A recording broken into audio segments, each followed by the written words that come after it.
Good morning. God bless. Welcome to the Front Page Saturday Town Hall Edition. Our topic today, chaos or community, Black agenda for a new normal. Of course, we set out in partnership with Council President Emeritus Herb Wesson, the City of Los Angeles Community Build, and the Independent Professionals Association to talk about COVID and coronavirus and all of the resources and how we could help our community, which is hardest hit of all, to get through and beyond this crisis. Now, we look at what's happening across America in the wake of the killing of George Floyd in Minneapolis, and we have even more urgent reason to take a look at what is the Black agenda. What do we need to be whole?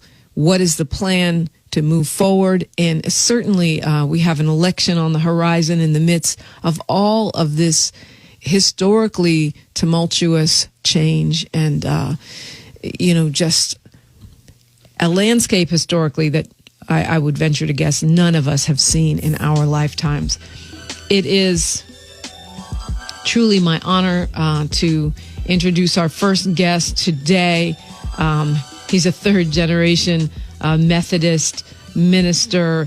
He is one of the architects of our United States civil rights movement, orchestrated the lunch counter sit-in campaigns in Nashville, probably the most influential of those campaigns, worked with the Freedom Riders, taught nonviolent direct action to students, to activists, including Representative John Lewis, and of course was called by Dr. Martin Luther King Jr. the leading theorist and strategist of nonviolence in the world.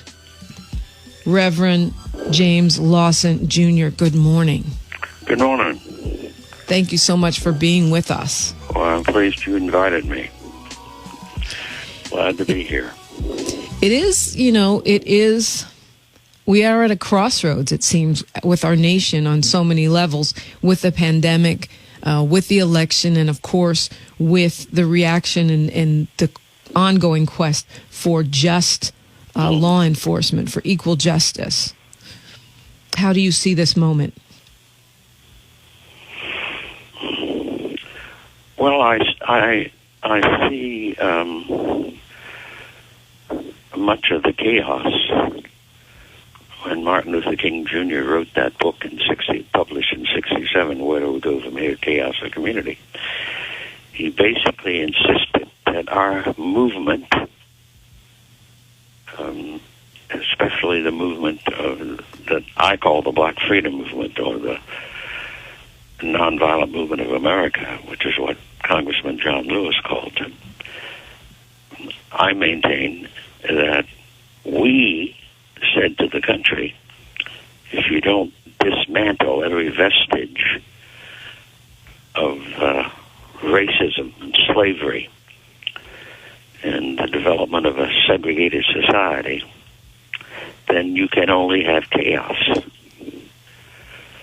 The opposite of chaos, building community, meant not only the dismantling of the ideologies and the structures of persecution, that meant also replacing them with societal structures that gave access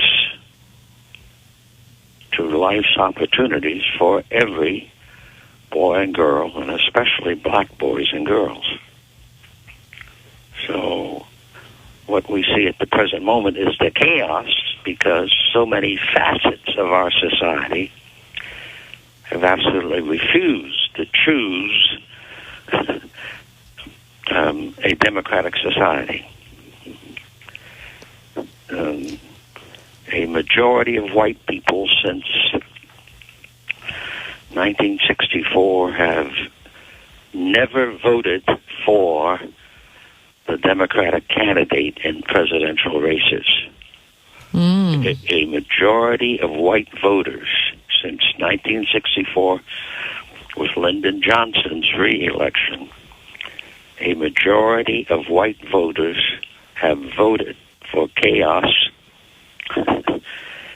and against the Democratic Party candidate. And I'm not going to say that the Democratic Party candidate was necessarily in the minds of the black community that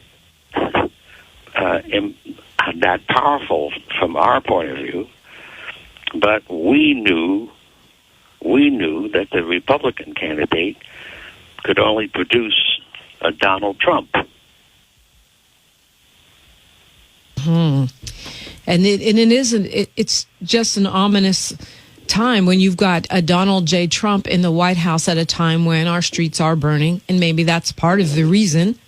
At the same time, we are dealing with a pandemic which is hitting black people and people of color harder than anyone else, and we've got a person who is, incompetent at best. And the pandemic is helping to reveal that the nation has not dismantled the racist systems or ideologies to that extent. Because we know from many of our spiritual and intellectual leaders of the 20th century that the system of racism, the structures of racism,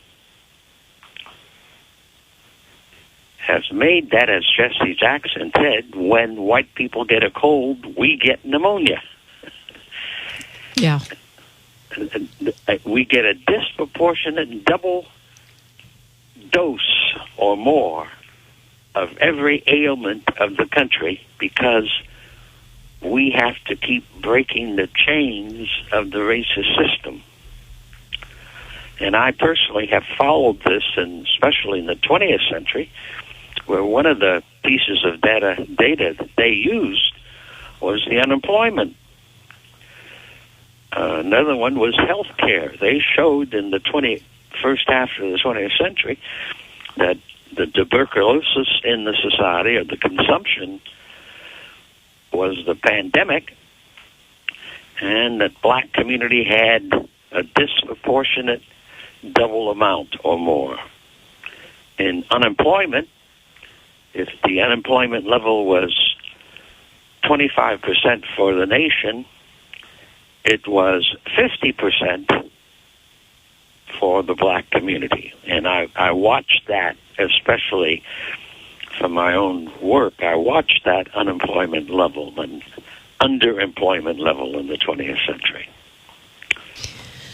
Well, a few things I want to ask you. Let's start with solutions. I mean, as we look forward, in the middle of a situation that seems very dire, what do you think we as African Americans need to focus on in terms of an agenda? We always hear this conversation, on our talk shows, Reverend Lawson, about how, we need to have a black agenda and we need to require things from our politicians in response for our support of them, and not just allow them, Democrats or anyone else, to take us for granted. At the same time, clearly COVID-19 has presented a situation where we need more resources, and we're going to need support, policy-wise, fund-wise. What do you think we should be focused on as far as a black agenda at this moment?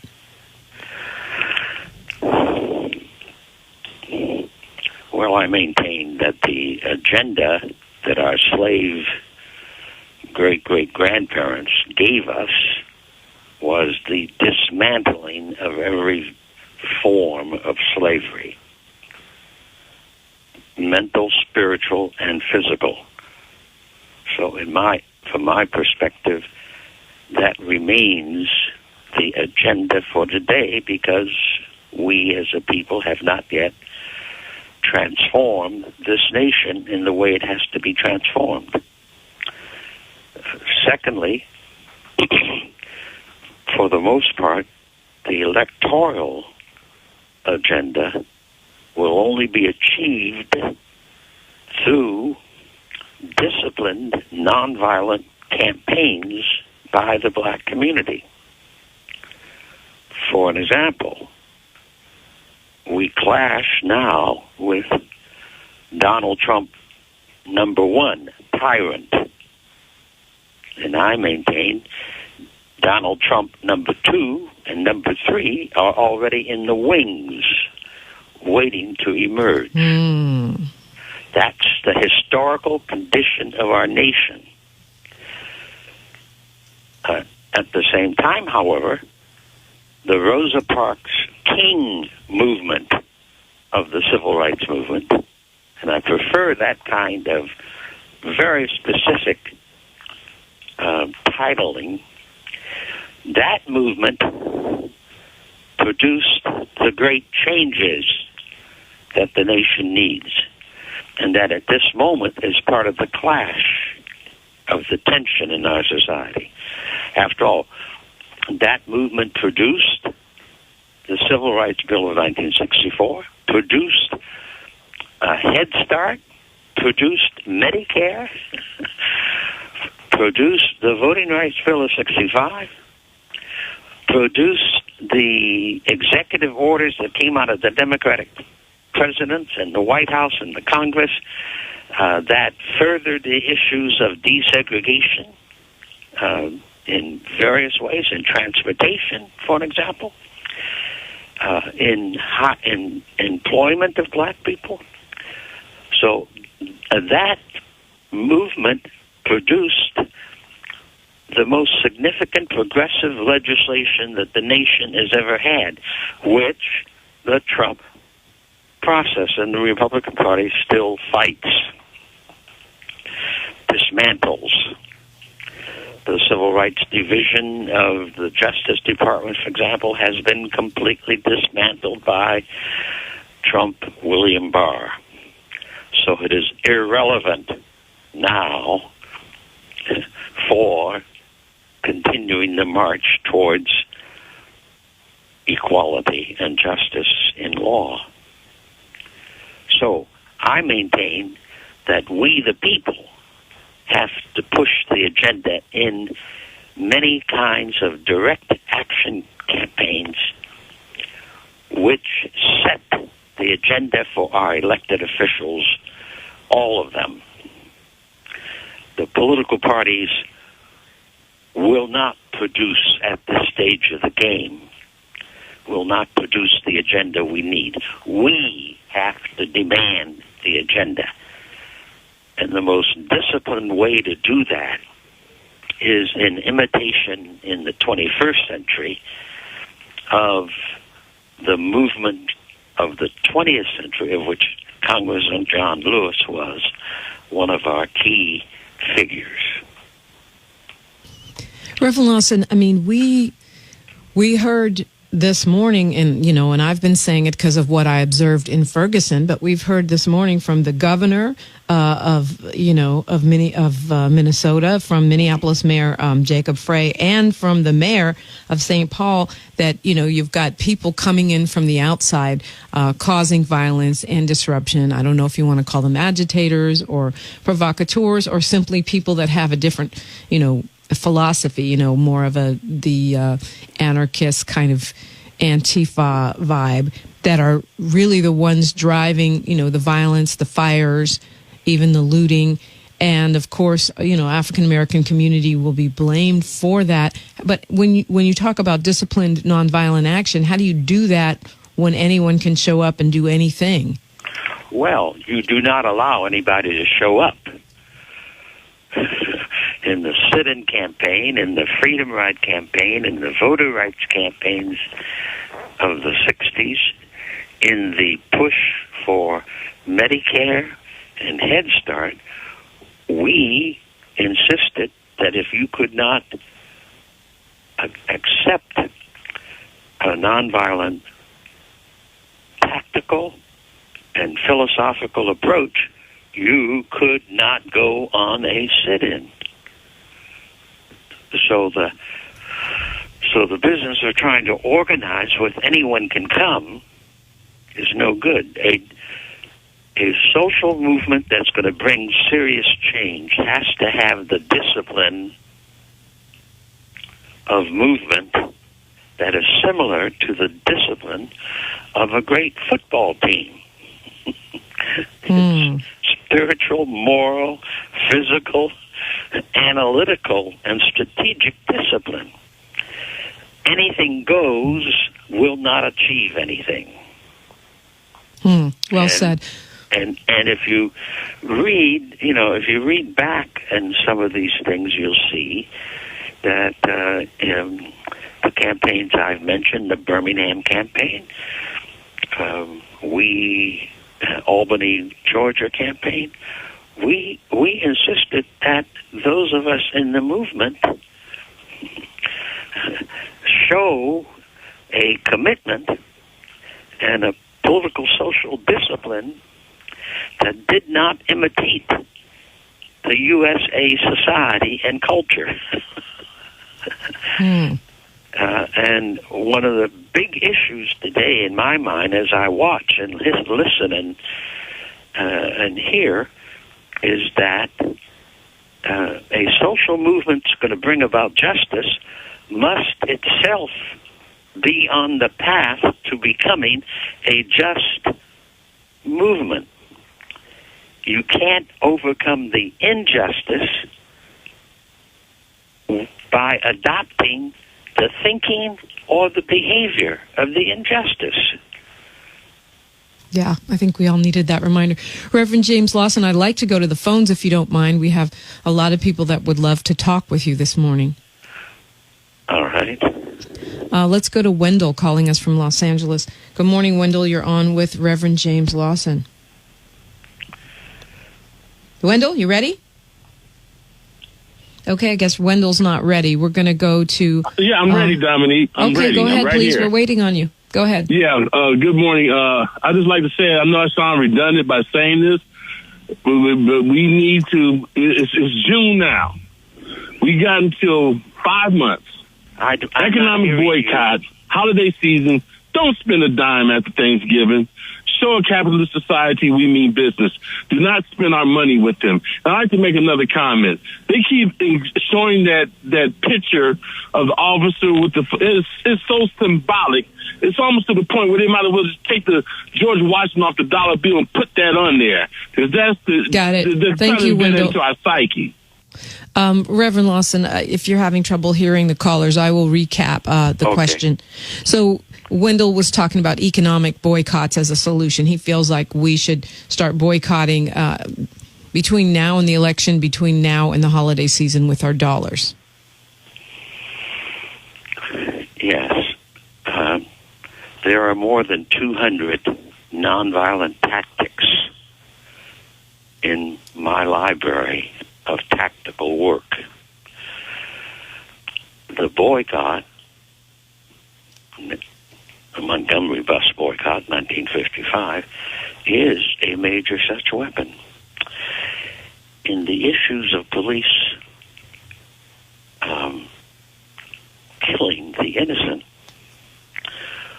one of the major tactics not being used is to develop a strategic plan in place like Minneapolis, in which the movement says to the Chamber of Commerce and big business, and they have to do it strategically and it has to be well done. Look, Chamber of Commerce, you helped to put in place the violence against black people from 1870 on to the present moment, because it was plantation owners who decided that the black Reconstruction movement, or the nation's Reconstruction movement, was not going to be allowed to happen. So they deliberately created lynching and violence, gun violence, in which there were many massacres between 1870 and 1920. In Memphis, in Jackson, Mississippi, in Wilmington, North Carolina. You can read about these things now. But the point is to work on a plan, a strategic plan, in which you say, Chamber of Commerce, you must get into this business of how our cities operate. You must demand that violence against black people end by police departments. And then use picket lines and if necessary, call strategic economic boycotts in Minneapolis that will help to make it happen. A campaign in Minneapolis, which has had a long history of this stuff, as you know, has to be what I call a protracted campaign. It can't be a campaign that when someone is killed, a great uproar. It has to be a campaign that in between time strategically builds the coalition in Minneapolis that says no more violence and killing of innocent people. And a consequence of that campaign could very well be, the tearing down of the violent economic structures that handicap black life in Minneapolis. All right, let's go to CP from South Central. Good morning, CP. Hey, good morning. Thank you I'm going to be like Ice Cube. It's a good morning when I wake up, but I just can't say good morning to America this morning. I'm just thanking God for being here. And hi, Reverend Lawson. How are you? I'm going to say this and I'm going to get off real fast. This station been here for a while, and the person that owned this station very sensitive about certain things, especially when it comes to human nature. They got a good team there working, but I'm just tired of people blaming the victim.